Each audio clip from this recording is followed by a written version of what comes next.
Good morning and welcome to another edition of the Daily Fix. As a follow-up to the interview that I had with the forensic expert yesterday, today I bring you some of his insights into, how the Meyiwa investigation was conducted.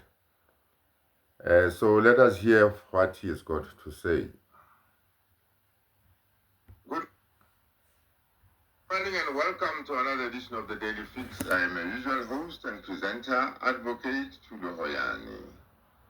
This morning I would like to make a follow-up to the interview that I had with a forensic expert gentleman that I was talking to yesterday.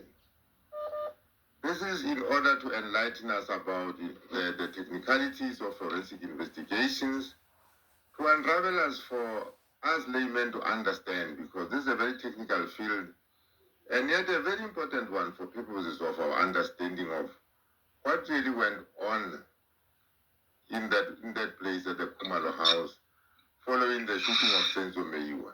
Good morning, sir, and how are you? Good morning, Advocate. I'm good, I'm well, thank you. Yes, we had a very wonderful, discussion with you yesterday. You threw a lot of light on the forensic aspects of,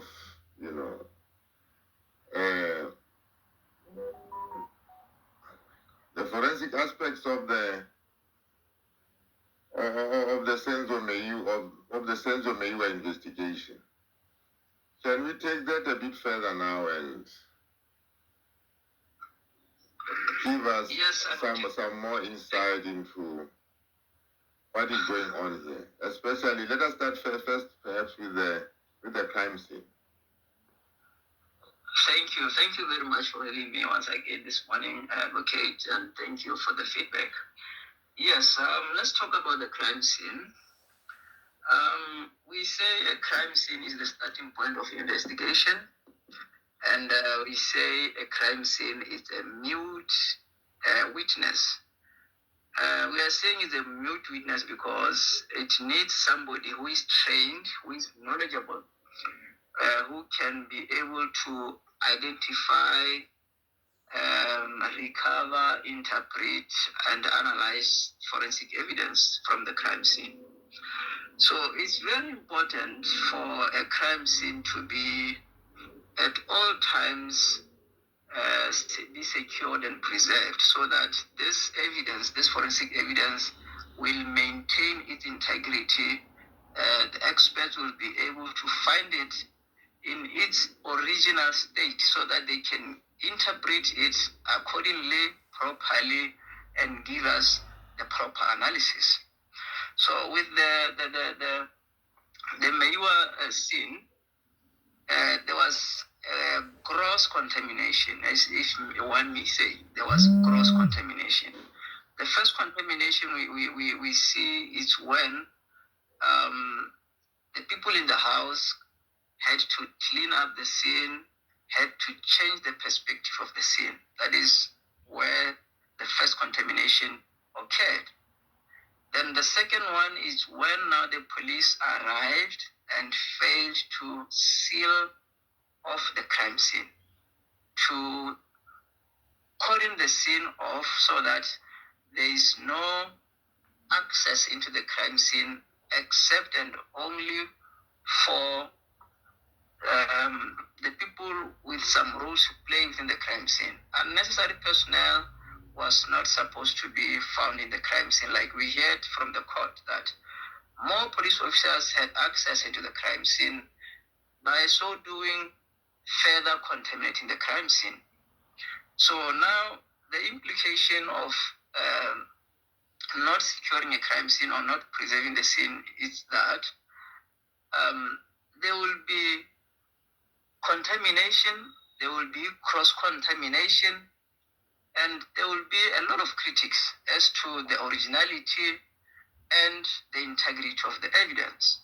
So that is why a crime scene has to be preserved at the earliest opportunity. Let me just break in there. So this is a very basic thing. One of the first things that must be done is, for instance, to cordon off the crime scene. Now, in the Senzo Meyiwa trial, there were fairly some senior police officers there.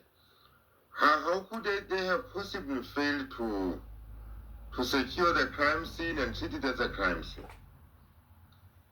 Yes, thank you. It will depend now on whether those senior officers had knowledge, whether they knew what is it that they were supposed to do when they get to the crime scene, or whether they had to do it deliberately to access the scene for any other reason best known by them. But if they know what a crime scene is and how a crime scene has to be approached, then they were not supposed to enter the crime scene when they know or they knew that they had no role to play in the crime scene. Only experts or only role players were supposed to get into the crime scene. So for them, they were supposed to ensure that the crime scene is secured. We also had evidence that not only was the crime scene not secured, but it was also cleaned up. How serious is that? Then that should be obvious that something malicious was being orchestrated. Something not good was being done by the people who were in the house, who had to clean the crime scene. There is something that they were up to. They were not supposed to have cleaned up the crime scene, so that the scene will have to be interpreted in the correct manner. I see. So when the crime scene was later on, cordoned off, because I think we all know that initially it was not cordoned off, and when it was cordoned off much later, did this help in any way to preserve whatever was left there, or what is the implication here? Probably by the time they cordoned it off, there was already damage. The scene was already contaminated. The scene was already changed to look into or to have a different perspective. That is why, or that is what it will mean for a crime scene to be secured at a later time. So that is that. So the interpretation and the evidence that was gathered later, then it's subject to criticism. It's subject to a lot of questioning to know if indeed that is what the crime scene was, whether the evidence that was in the crime scene was actually the one that was there from the time the incident happened and shortly later after the incident has happened. So it's a challenge, it's a serious problem. So that if then the crime scene is cordoned off at a later stage, some things could have been introduced into the crime scene which were not originally there, because everybody was just walking in and out of that place. Highly possible, yes, highly possible.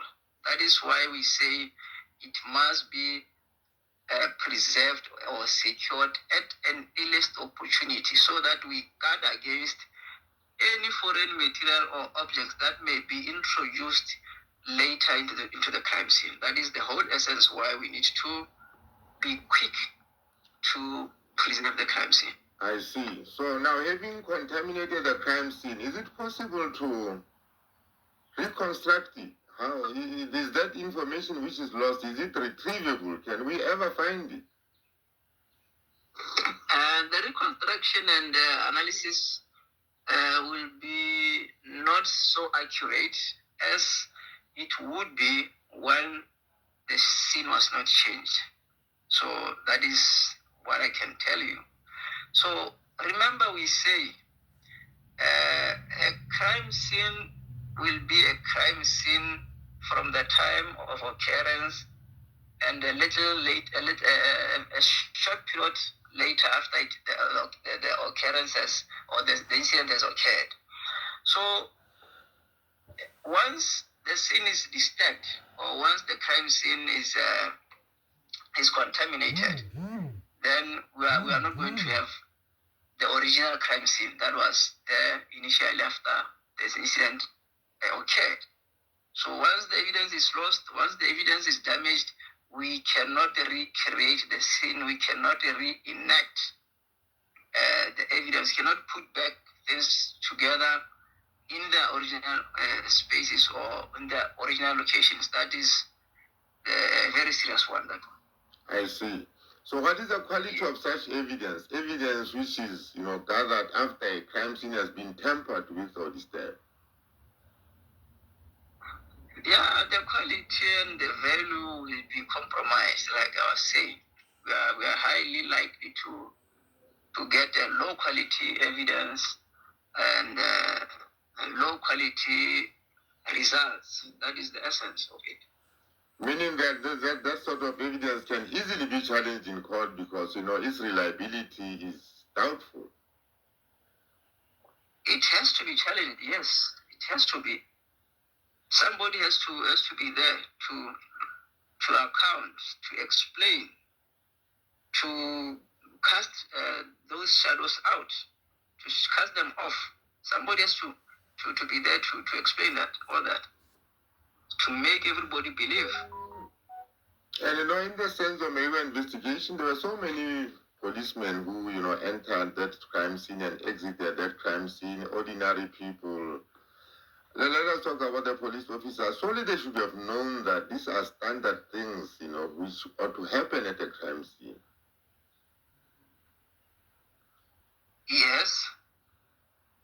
They ought to have known, for instance, that the crime scene has to be preserved, the crime scene has to be, cordoned off, that sort of thing. They ought to know these things as crime scene officers, if they were crime scene officers. Yes. Every law enforcement agency like the police ought to know all these basic standards. They ought to know them. And they have to ensure that they are being practiced. They must make sure that the scene is approached in a good manner, so that the evidence of the crime scene retain or maintains its integrity. Thank you very much for throwing some very insightful, points to enlighten us about what crime scenes are all about, especially the Meyiwa crime scene that we're interested in.